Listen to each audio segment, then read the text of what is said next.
Hello friends, அஸ்ஸலாமு அலைக்கும். இன்றைக்கி யாஸ்மின் கிச்சனில் பார்க்க போகிறது கத்திரிக்காய் புர்த்தா. இந்த கத்திரிக்காய் புர்த்தா எப்படி ரெடி பண்ணலாம் சொல்லிட்டு இந்த வீடியோவில் பார்க்கலாம். வீடியோ ஸ்கிப் பண்ணாமல் பாருங்கள் ஃப்ரெண்ட்ஸ். இதுக்கு ஒரு பெரிய கத்திரிக்காய் எடுத்துக்கணும். இந்த மாதிரி நாட்டு கத்திரிக்காய் எடுத்துக்கணும். இந்த மாதிரி நடுவில் ஒரு 3 ஸ்லைஸ் போட்டுக்கோங்க. இந்த மாதிரி நடுவில் கட் பண்ணி விட்டுக்கோங்க. கட் பண்ணி இந்த மாதிரி கேப் இருக்கணும். இந்த கேப்பில் தான் நாம் பூண்டு வைக்க போகிறோம். இந்த மாதிரி 3 ஸ்லைஸாக வச்சுட்டு நடுவில் இந்த மாதிரி பூண்டு வச்சுக்கணும் ஃப்ரெண்ட்ஸ். பூண்டு வச்சுக்கலாம், லவங்கம் வச்சுக்கலாம். நான் ரெண்டுமே வச்சு உங்களுக்கு காமிக்கிறேன்.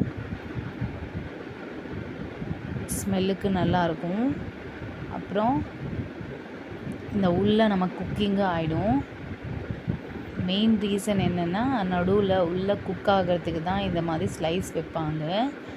அதனால தான் இந்த ஸ்லைஸ் வச்சுட்டு நடுவில் கேப் விட்டால் தான் நமக்கு குக் ஆக முடியும். அதுக்கு மேலே இந்த மாதிரி ஆயில் போட்டுட்டு அப்ளை பண்ணிக்கோங்க. கத்திரிக்காய் ஃபுல்லாகவே கொஞ்சம் ஆயிலாக இருக்கணும். ஏன்னா இது நம்ம ஸ்டவ் மேலே அப்படியே குக் பண்ணுற போகிறோம். குக் ஆகிறதுக்கு நல்லா ஆயில் அப்ளை பண்ணி விடுங்க. இந்த மாதிரி ஃபுல்லாகவே ஆயில் அப்ளை பண்ணி விட்டுட்டு நம்ம ரெடியாக வச்சுக்கணும். இந்த மாதிரி ஆயில் அப்ளை பண்ணி விட்டுட்டு ரெடியாக வச்சுக்கோங்க. இப்போ ஸ்டவ் ஆன் பண்ணிவிட்டு நம்ம ஃபுல்கா ரெடி பண்ணுறோம்ல, அந்த ஸ்டாண்ட் வச்சுக்கலாம். பாருங்கள், மீடியம் ஃப்ளேமில் ஸ்டவ் ஆன் பண்ணிக்கோங்க. இந்த ஃபுல்கா ஸ்டாண்ட் வச்சுக்கோங்க. அதுக்கு மேலே தான் நம்ம கத்திரிக்காய் வைக்க போகிறோம். இந்த மாதிரி குக் பண்ணணும் கத்திரிக்காய். அந்த ஸ்கின்னு தோல் எடுக்கிறதுக்கு மீடியம் ஃப்ளேமில் வச்சுக்கிட்டு நல்லா குக் பண்ணி விடுங்க.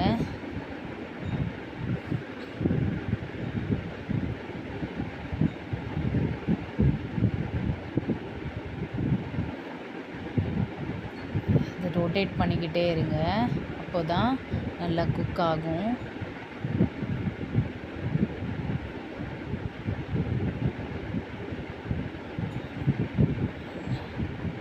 நல்லா குக் ஆயிடுச்சுன்னா ஒரு 10 or 15 மினிட்ஸு போதும் ஃப்ரெண்ட்ஸ். ரொம்ப கருப்பாக பண்ணக்கூடாது. அது நமக்கு கொஞ்சம் லூஸாக மாறிடும். அப்போவே தெரிஞ்சிடும் அது குக் ஆயிடுச்சு சொல்லிவிட்டு. ரொம்ப கருப்பாக பண்ணக்கூடாது. ஒரு மீடியம் ஃப்ளேமில் வச்சுக்கிட்டு இந்த மாதிரி பண்ணுங்கள்.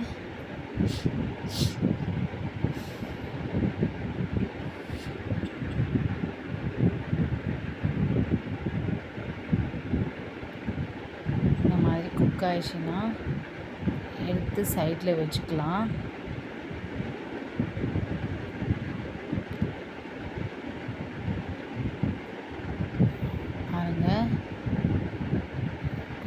கொஞ்சம் குக் ஆகணும்.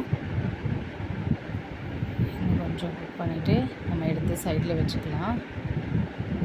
போதும் ஃப்ரெண்ட்ஸ்.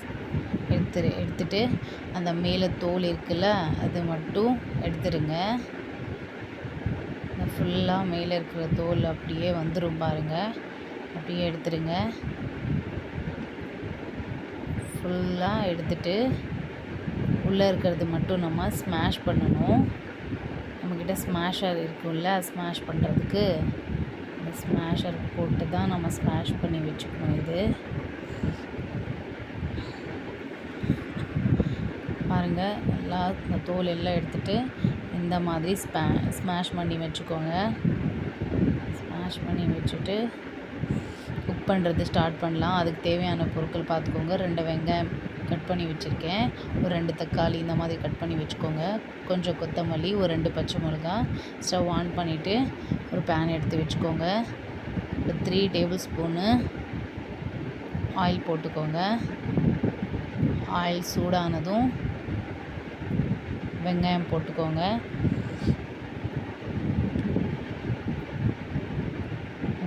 போட்டுட்டு அப்படியே கொஞ்சம் மிக்ஸ் பண்ணிக்கிட்டே இருங்க. ரொம்ப கலர் மாறணும் அவசியம் இல்லை, நார்மலாக இருந்தாலே போதும். நல்லா மிக்ஸ் பண்ணி விட்டுட்டு ஒரு டேபிள் ஸ்பூனு இஞ்சி பூண்டு பேஸ்ட்டு ஆட் பண்ணிக்கோங்க.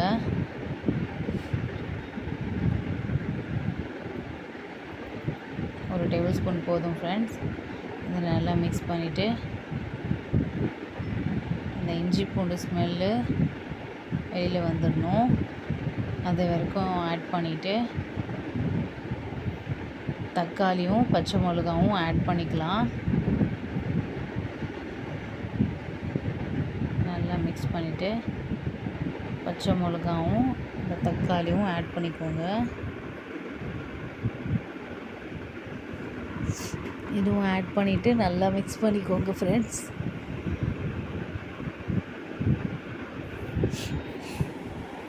நல்லா மிக்ஸ் பண்ணிக்கிட்டே இருங்க. இந்த கத்திரிக்காய் புர்த்தா நான் நிறைய வாட்டி வீட்டில் ரெடி பண்ணுவேன். சரி உங்களுக்கும் ஷேர் பண்ணலாமே சொல்லிட்டு தான் போட்டேன்.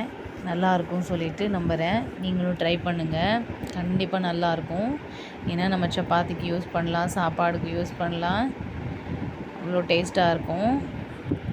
அப்புறம் மசாலா பவுடர் பார்த்துக்கோங்க. ஒரு டேபிள் ஸ்பூனு தனியா பவுட்ரு, 1/2 டேபிள் ஸ்பூன் மிளகு பவுட்ரு, 1/2 டேபிள் ஸ்பூன் மஞ்சத்தூள், ஒரு 1/4 டேபிள் ஸ்பூனு 1/4 டேபிள் ஸ்பூன் மஞ்சத்தூள், 1/4 table spoon garam masala add பண்ணிவிட்டு நல்லா மிக்ஸ் பண்ணி விடுங்க. நல்லா மிக்ஸ் பண்ண அப்புறமா கொத்தமல்லி போட்டுக்கோங்க.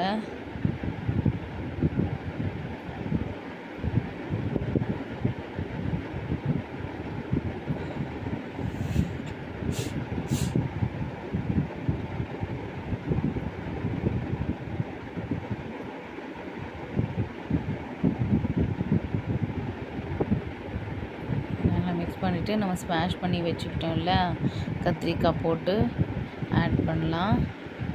ஆட் பண்ணிவிட்டு மிக்ஸ் பண்ணி விடுங்க. நல்லா மிக்ஸ் பண்ணிக்கோங்க.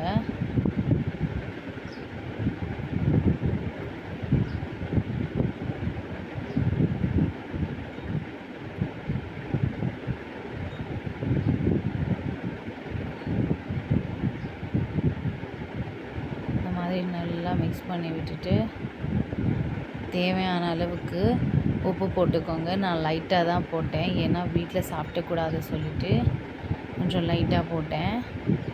இங்கே ஒரு 1/2 டேபிள் ஸ்பூன் போட்டுக்கலாம் ஒரு 2 கத்திரிக்காய்க்கு. இல்லை எவ்வளோ நீங்கள் கத்திரிக்காய் எடுத்துக்கிறீங்களோ அதுக்கேற்ற மாதிரி எடுத்துக்கோங்க உப்பு. நல்லா மிக்ஸ் பண்ணி விட்டுட்டு நல்லா மிக்ஸ் பண்ணி விட்டுக்கோங்க ஒரு 5 மினிட்ஸ்க்கு. மிக்ஸ் பண்ண அப்புறமா ஸ்டவ் ஆஃப் பண்ணிவிட்டு நடுவில் ஒரு கேப் வச்சுக்கோங்க. இந்த மாதிரி பவுல் வச்சுக்கோங்க. கறி கொஞ்சம் தீ காமிச்சிட்டு இதில் கொஞ்சம் நெய் ஊற்றிக்கலாம் ஸ்மோக் பண்ணுறதுக்கு. ஸ்மோக் ஆயிடுச்சுன்னா ஒரு 15 மினிட்ஸ்க்கு விட்டுடுங்க. ஸ்டவ் ஆஃப் பண்ணி தான் பண்ணணும் ஃப்ரெண்ட்ஸ். 15 மினிட்ஸ்க்கு அப்புறமா பாருங்கள் இந்த ஸ்மோக் மிக்ஸ் ஆகி எப்படி இருக்கும் தெரியுமா? நம்ம ஸ்மோக்